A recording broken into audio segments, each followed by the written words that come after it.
Google Pixel 7. Setelah Google Pixel 7a keluar, yang speknya sebenarnya nggak beda jauh dengan Pixel 7. Apakah Pixel 7 ini lebih worth it untuk dibeli daripada Pixel 7a di tahun 2023? Yuk mari kita langsung aja Google Pixel 7 review HP-nya di tahun 2023. Let's go!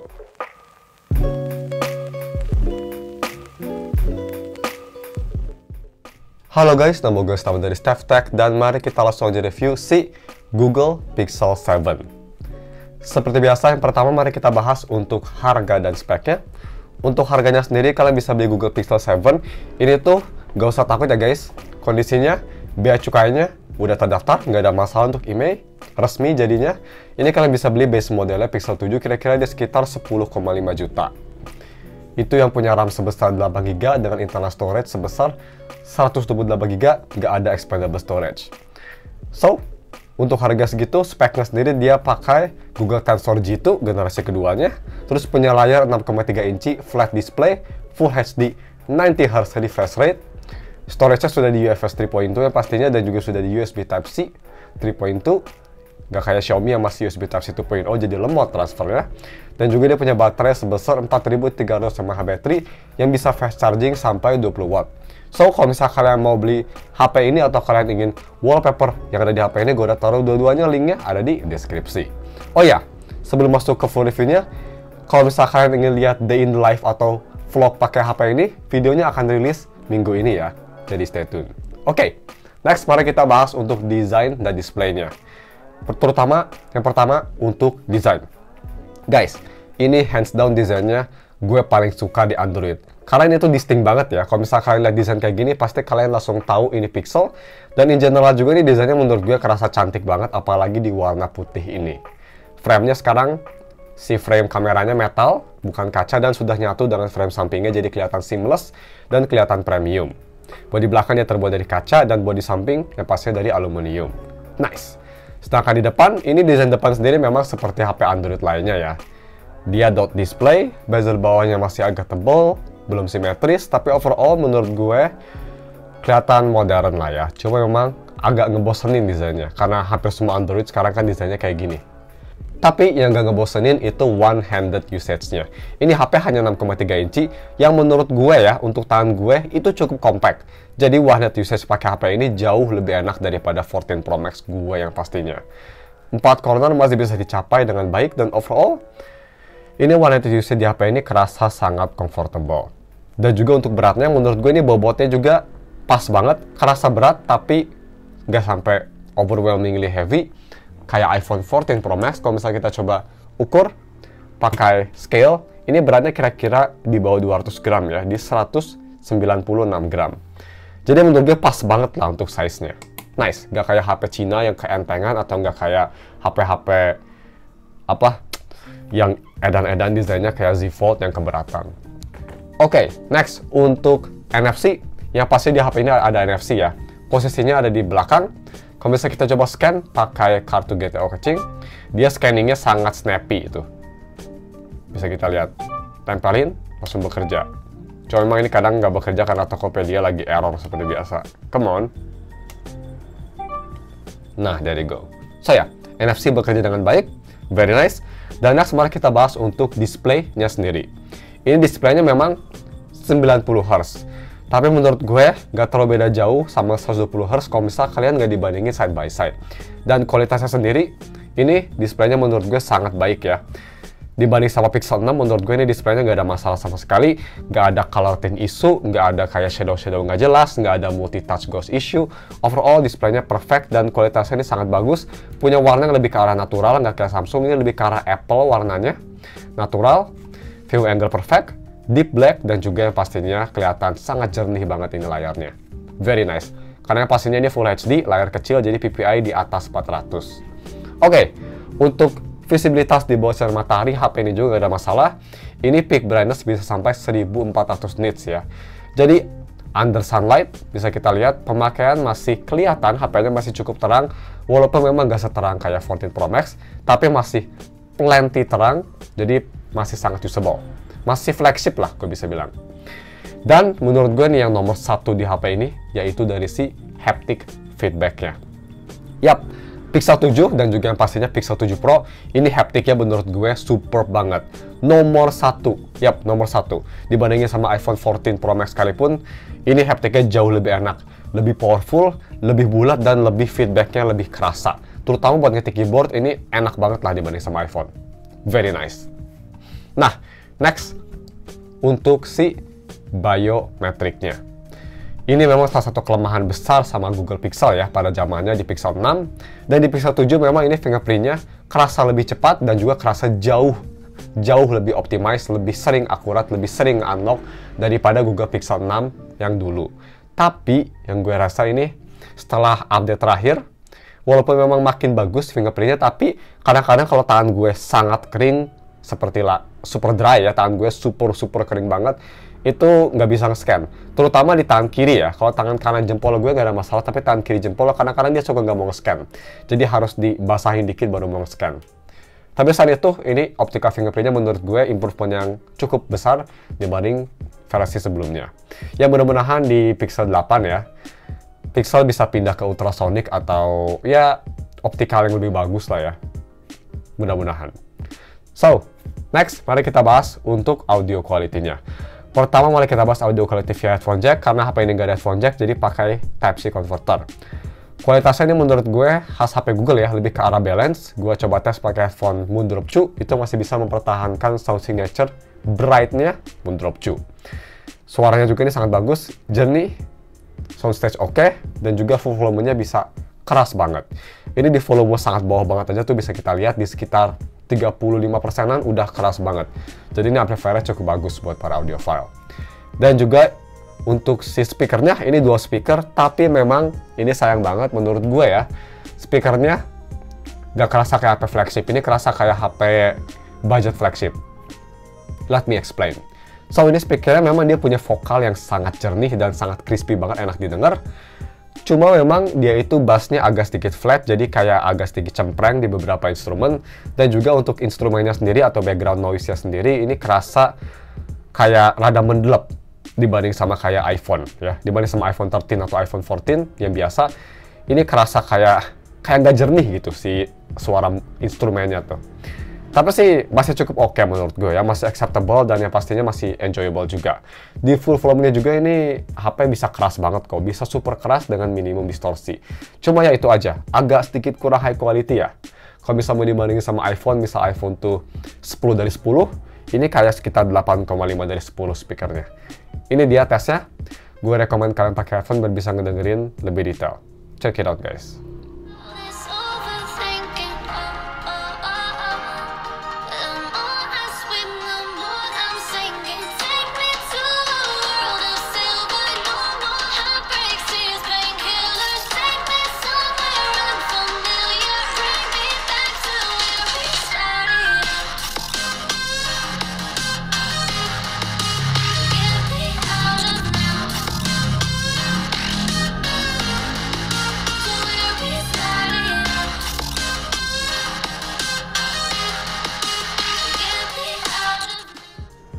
Oke, untuk kamera quality-nya selanjutnya.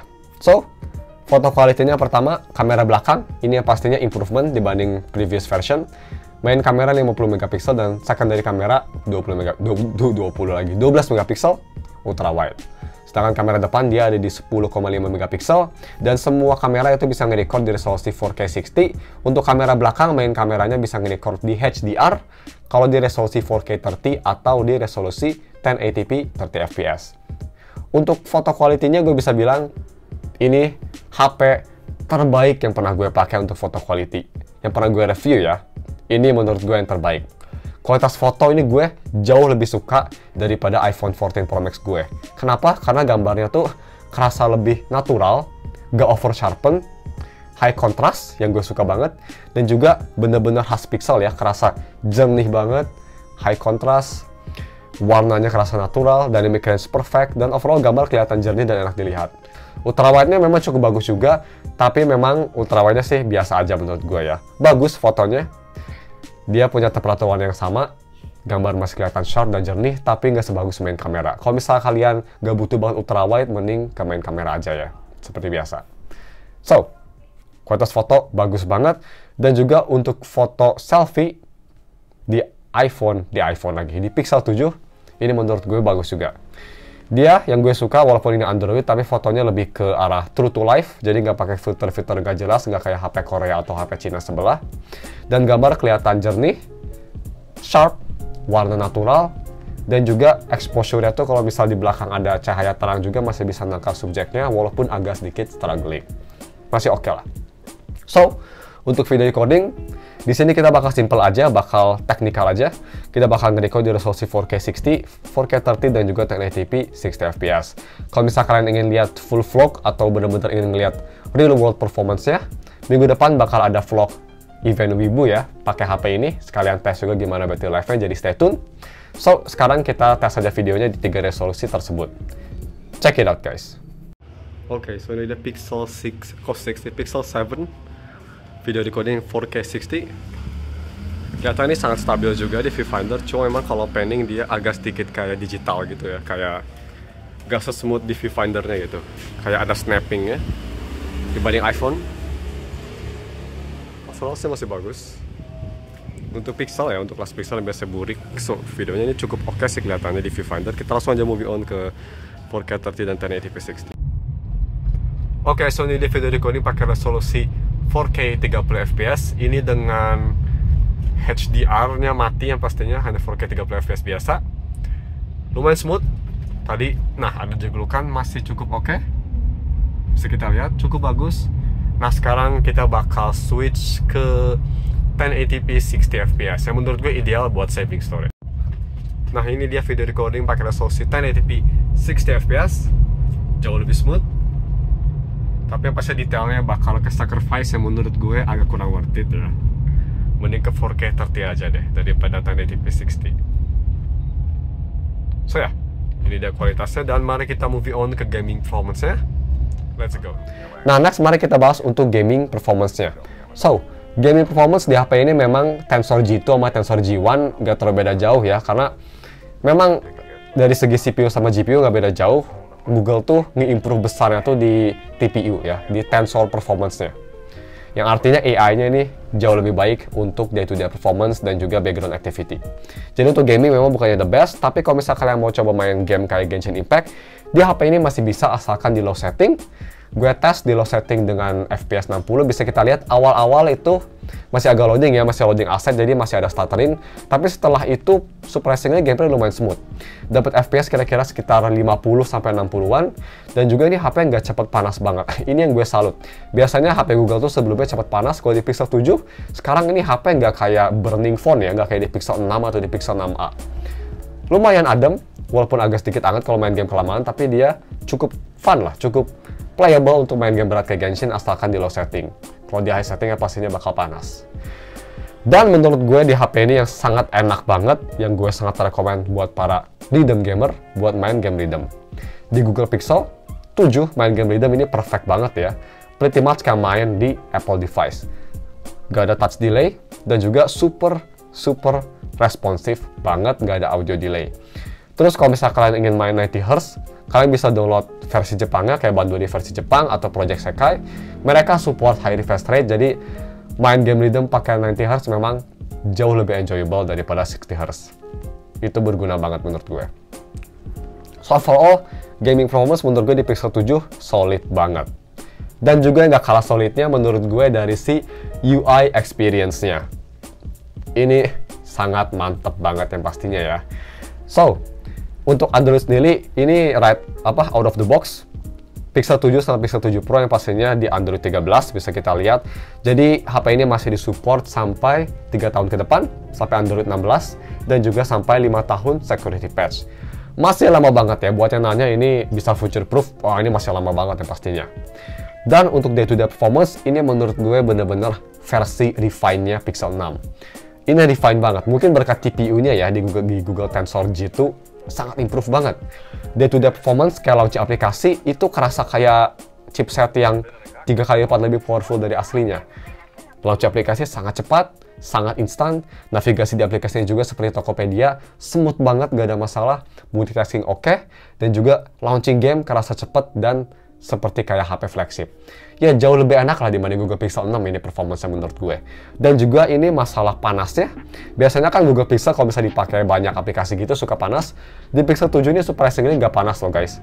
Anget dikit, tapi nggak sampai panas kayak Pixel 6a atau Pixel 6 yang kalau misal buka aplikasi dikit aja dia langsung panas kerasa. Di apa ini cenderung adem yang menurut gue improvement yang sangat baik dari Google. Mantap lah pokoknya. Dan buatnya penasaran untuk DRM info, ini DRM infonya dia ada di White Fine L1 dan sudah white color gamutnya true dan support HDR10. Untuk signal, walaupun ini 5G, tapi karena ini di Indonesia, jadi Google memang ngekunci 5G di Indonesia. Kalian harus unlock bootloader ya, kalau misalnya kalian ingin unlock 5G-nya. Nah, untuk signal tesnya sendiri, kita bakal tes Wi-Fi aja. Karena ini Wi-Fi-nya kenceng banget guys. Dia pastinya support itu ya, support Wi-Fi 6. No shit, dia support Wi-Fi 6. Dan untuk Wi-Fi gue pakai Bisnet. Kecepatannya sampai 200 MB per second. Dan kalau misalnya kita coba tes pakai Google Pixel 7, ini speednya bisa mencapai 200 MB lebih loh.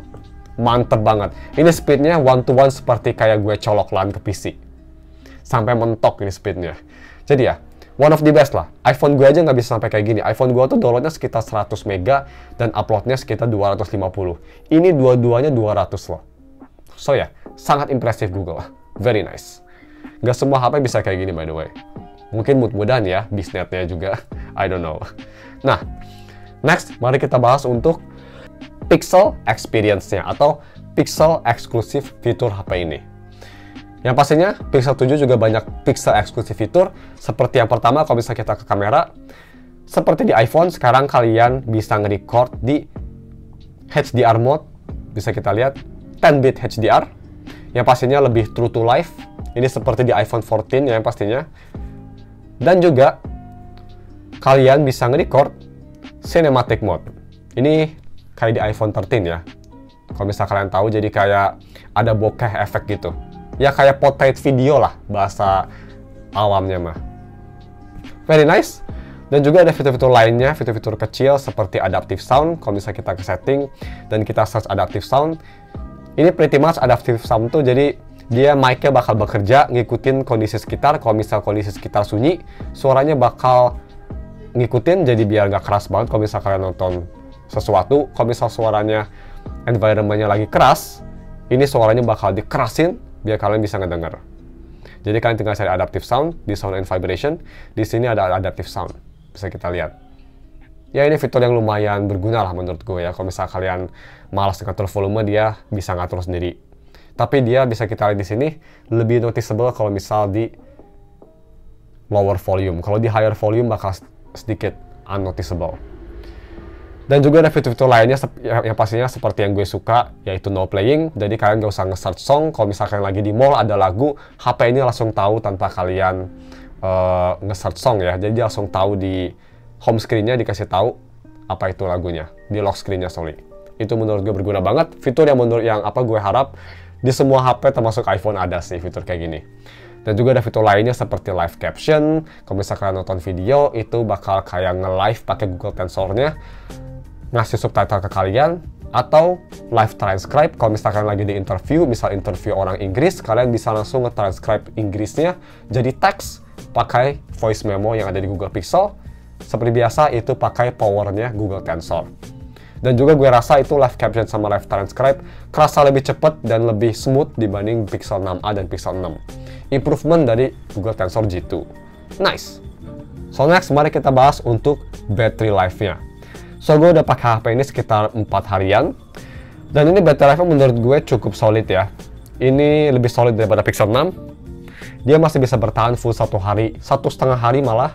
Dengan pemakaian gue yang medium usage, nonton video, sosial media, main game rhythm, dan juga ngambil foto. Ini bisa bertahan 1,5 harian yang menurut gue sangat impresif untuk kelas Pixel.